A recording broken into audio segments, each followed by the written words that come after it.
Hey everybody, it's Erik Torenberg, co-founder, partner of Village Global, a network-driven venture firm. And this is Venture Stories, a podcast covering topics relating to tech and business with world-leading experts.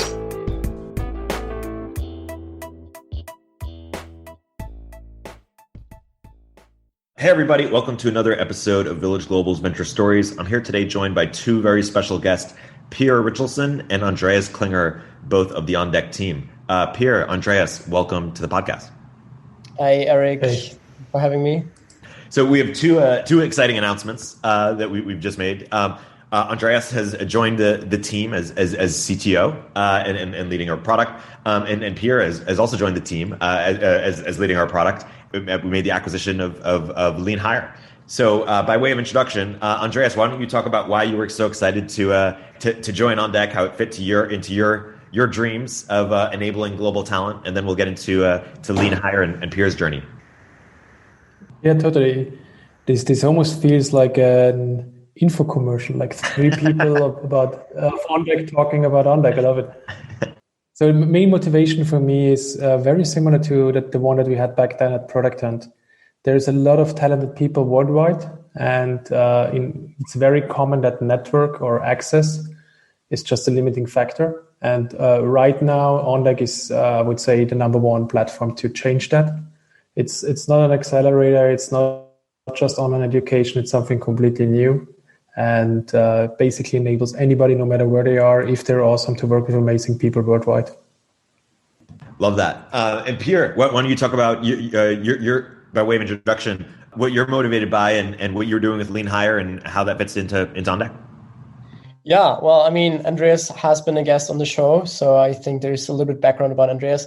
My background is, I would say, quite similar. Andreas is from Austria. I'm from Germany, as you may have heard from the accent, but I was a YC founder in 2019 in the winter batch. The startup I was running was called Mage, and that didn't work out because of COVID and other reasons. We had to shut down in March.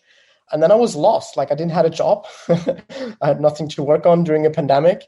And I was just like looking for some projects to work on as a previous founder and product-driven person. And then I posted like a simple blog post in the YC forum of like, hey, I'm looking for some jobs. Do you have some work for me? And like 10 companies reached out like within, I think, 24 hours. And there was just too many to work on. I was actually talking to some other YC founders who were also struggling or even shutting down during that time in the pandemic. And we decided to make like a Slack group. So everything kind of fell into place to launch like a very, very simple version of a marketplace, which eventually turned into Lean Hire. So I've always, like, after shutting down Mage, I've always cared about like helping my fellow friends and founders like succeed after shutting down. I think there is a massive gap in terms of like, what do people next after being a founder? And some people just want to get straight back into starting the next company, and others just want to join other companies as meaningful roles. So that's what I've been really loving about On Deck, is the transition for anyone, whether it's a founder to employee or employee to founder or anything that's in between two things. And talk about Lean Hire and how the acquisition fits into On Deck's roadmap, and then we'll get into the contract to hire movement.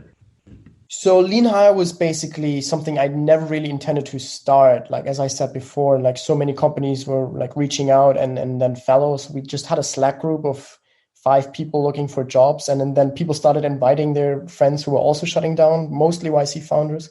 And stuff started to snowball that we couldn't keep track of like how many projects were coming in. And so we decided to build like a simple web app. The reason why I'm very excited to now join On Deck with the acquisition is that it's just a very similar target group and the way to help people.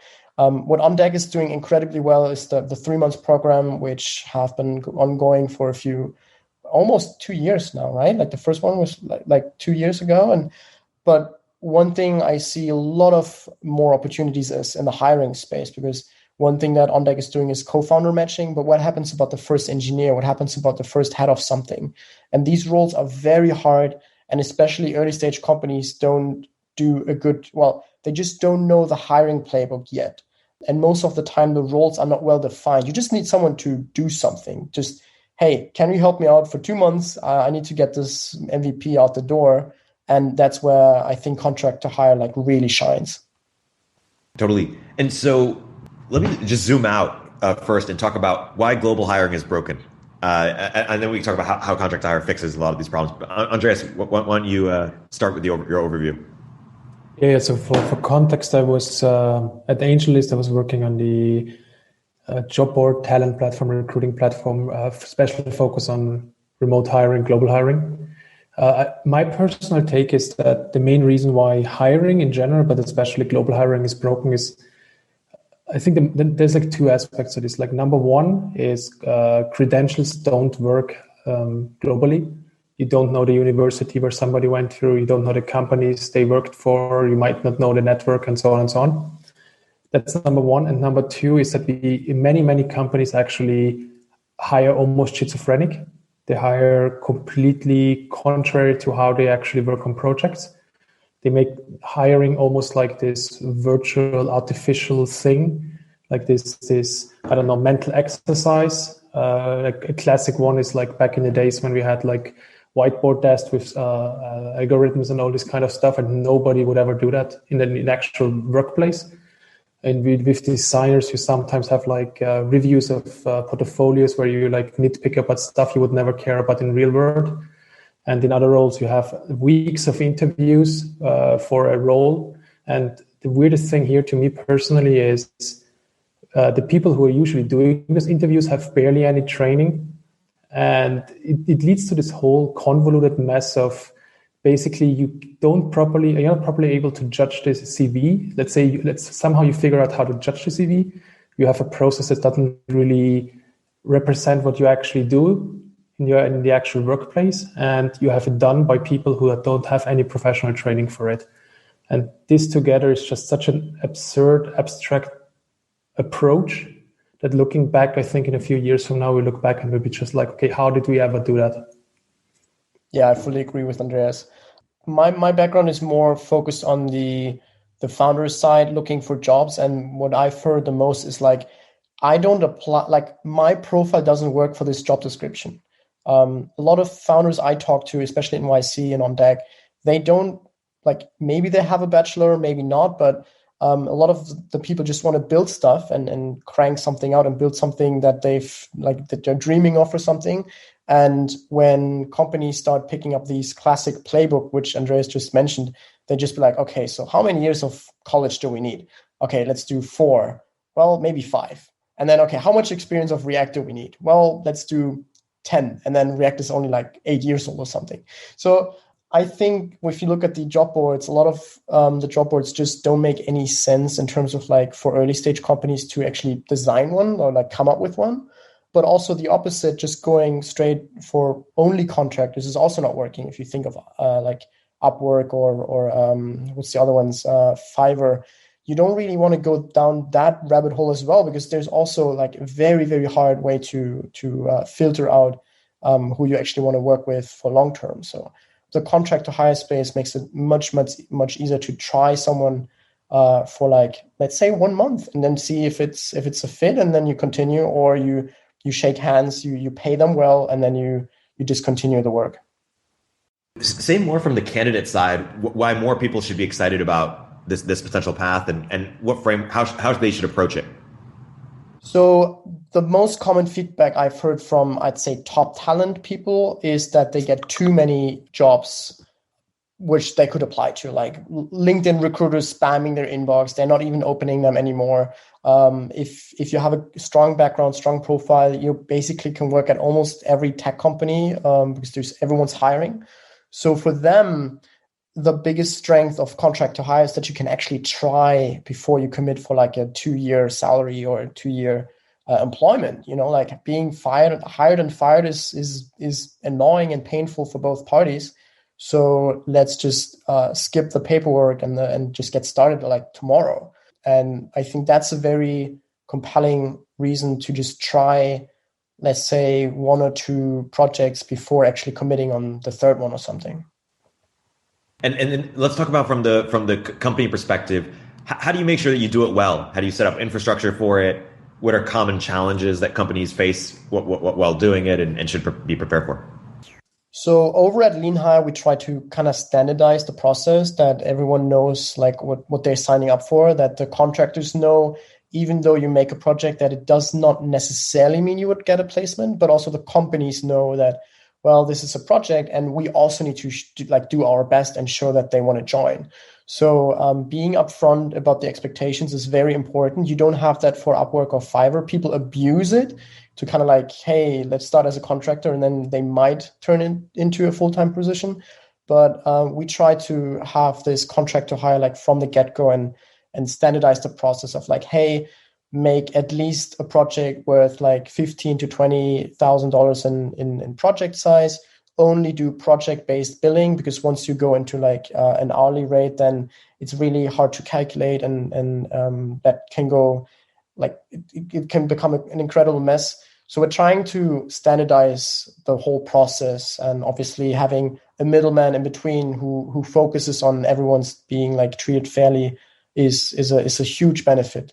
And that's something that a recruiter would not do, that they basically stop most of the time once you've kind of did the intro or you signed the paperwork. So what are other sort of like products or systems do you think that will need to be built or need to be scaled in order to make this a norm, or to make this really popular and the default for so many companies? I think on a technical point of view, it's quite common for companies to post projects. Well, whether it's like, hey, I need this integration into GitHub or something, like these very scope projects. It's less common for non-technical roles, although it's getting more and more, especially because of the remote world we're now living in. It's much easier to sign up someone as a contractor and get started than going through all the paperwork of employing a German at a US company. Like it's still hard. You need a US visa or a German subsidiary. So I believe that with a push to remote work, a lot of more people want to just get started before doing all the necessary paperwork, whether it's non-technical or technical. So for technical roles, I think designing or giving at least examples of companies that have done this before, like case studies or something, like, hey, for a salesperson, close 10 clients, like that's your initial project. I see this coming up more and more, where like you don't straight up hire a sales guy immediately if you don't know if he's actually good at closing. But if he closes 10 companies within the first month, well, that's a great sign of skill sets. Totally. Andreas, you're excited about it for a number of different reasons. Now, some candidates are scared to leave their cushy job or whatever it is to take on some of this risk. How do we make sure that the employers and employees and contractors have sort of the right expectations and alignment, such that that they can be more secure in having clear expectations that if they perform to a certain level, they will get the job? So the beauty of contract to hire is you don't start with an abstract role definition or with like a weird long job description.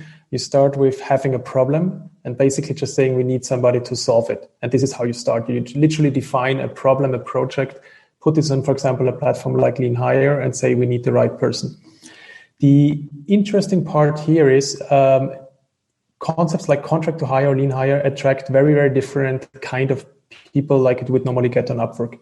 It's not people who want like a lot of small little projects. It's actually people who want to like dig deep into one super interesting product over a longer time, but are just do not want to like basically bet on the wrong horse from the get-go, and like want to like kind of like see if it's a good fit. So first of all, the advantage you have is you start with the right kind of people. And what's your challenge now is to define the right goals, right expectations, and also like create like fair boundaries. The good thing is like platforms, for example, like Lean Hire pre-create the audience pool. So like that helps you in general, like around expectations and everything. The most important thing from my point of view is you need to define the project as like one unit with like one payment. And at the same time, already roughly define, ideally in detail define, but at least roughly define the job that's afterwards coming out of that. So what is the salary I'm getting afterwards? What's the equity I'm getting afterwards? So that it's fair to both sides. So if I now work with you 2 weeks on this one project to, I don't know, build you this one iOS prototype, I want to also have the confidence that afterwards the job that you offer me is actually something that I do want. So the more transparency you can create early on, the better. The other thing that works really well is assuming your team can handle this kind of stuff is embedding them into your actual team. So do not make this like a completely isolated thing. Ideally have them normally like as part of your team. If you need to like make like a mixed thing here, maybe you're trying out 2 people at once or something like that. Sometimes this happens. You're working with like private Slack groups and this kind of stuff. It's very, very common, like in especially remote teams, to hire like that. So, for example, Webflow is famous for this. They basically have the very few cultural fit interviews, and directly afterwards do like 1 week contract to hire, like directly afterwards, and you get like full onboarding for 1 week. And if it's not a fit, you're offboard after 1 week. The same concept is called in a lot of other remote teams Hack Week. So you basically join a company in a hack week, you work on like one project for this 1 week, and if it's not a good fit, you're offboarded. The good thing about framing it around contract to hire and like lean hire is you can define it around like one specific thing that you actually need anyway. We need this rewrite of the iOS app. We need this new feature over here.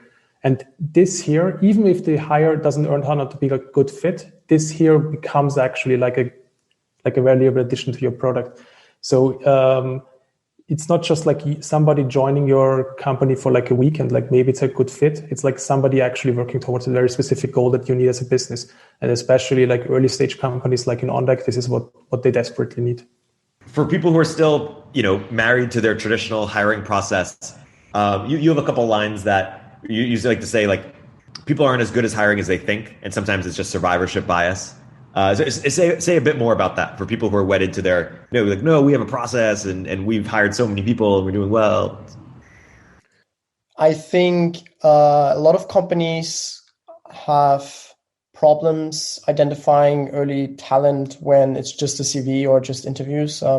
People can say A and do B, like perform incredibly well in interviews, and then the first week of work, they might not be a good fit, or in the first month. So I think being open as a later stage company that has these hiring processes in place, I think it opens you up to more insights early on.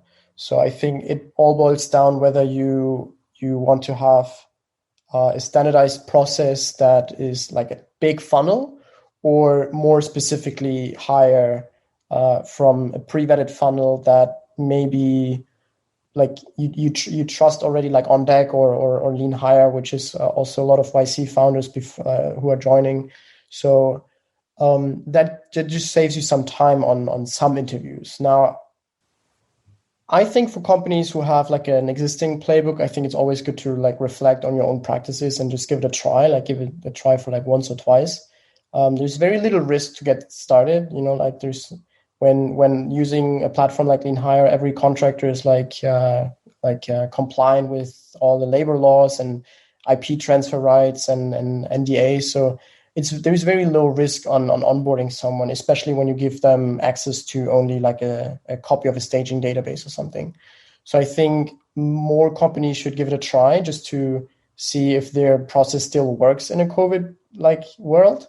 A lot of stuff has changed, and we all know that you can't physically copy paste like a whiteboard. So obviously there's a lot of stuff happening that just does not work in a physical world. And I do remember when I was running my company in an office that it's much easier to get to know someone when you just have them in the same office and like give a handshake, guide them around the office and have the team talk. And that just doesn't happen anymore in remote work. So how do we de-risk like that part? I think that's where contract to hire makes a lot of sense. One thing also like worth remembering is the people you hire will hire the next people.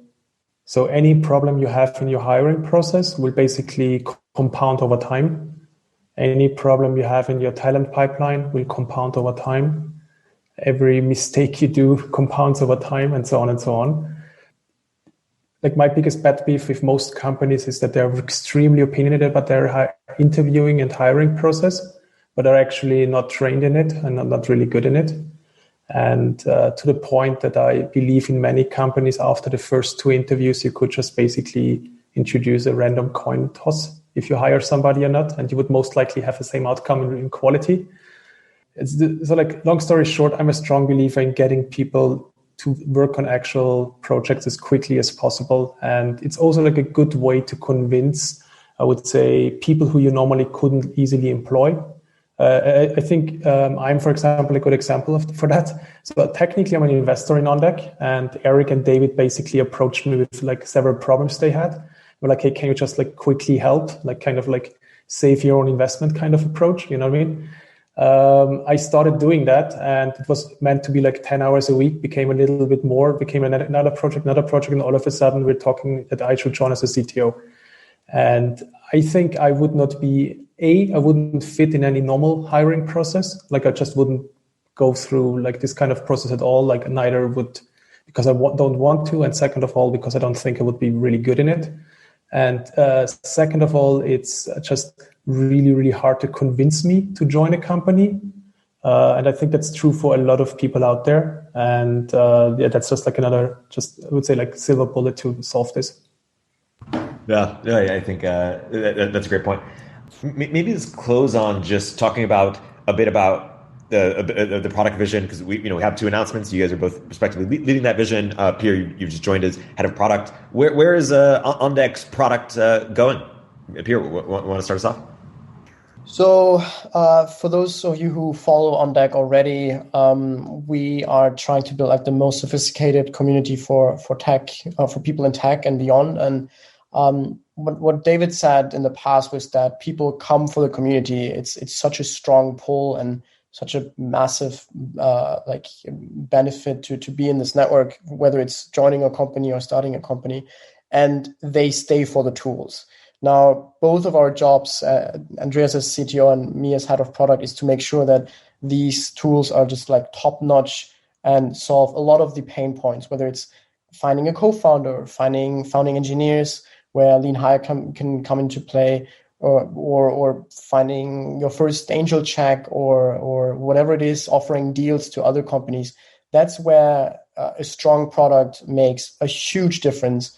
And I'm very, very excited to build it out and be a big part of designing the overall roadmap. Andreas, any last words you want to leave us with, and what people can expect, or more beyond what Pierre said about the OnDeck product? In simple terms, OnDeck is essentially building, I would say, 2 things at once. One is a private social network that focuses very much on being goal-driven, like objective-driven. For example, finding a co-founder, starting a company, becoming a professional writer, becoming a professional angel, and so on and so on. And the second part is an online education platform that has like one special, I would say, twist, is that every cohort, every program supplements the other programs. So we have the founders who build companies that the angels want to invest in, and so on and so on. In tooling, especially like lean hire, will become super interesting. If you're starting a new company, you need somebody, for example, to help you building out your first prototype, or to help you out building the brand identity of your first company. This is where lean hire can become super useful. Like instead of like writing like a long job description, you basically kick off this one project. The other part where lean hire can become super useful and will become super useful is, let's say your company or your project doesn't work out and you want to join something else. Or maybe you're just like let's say an angel investor, and you're looking to see if there's something interesting out there that excites you. You have projects that you can join on, like either short term to just like figure out if it's a fit and just to make some money and get by, or long term to actually join the next rocket ship early on. And this is the kind of stuff we're going to build over the next, I would say, few months. Awesome. That's a great place to close. My guests today have been Andreas Klinger and Pierre Richelsen. Guys, thanks for coming on the podcast. Erik, thank you so much for having us. Thanks for having us.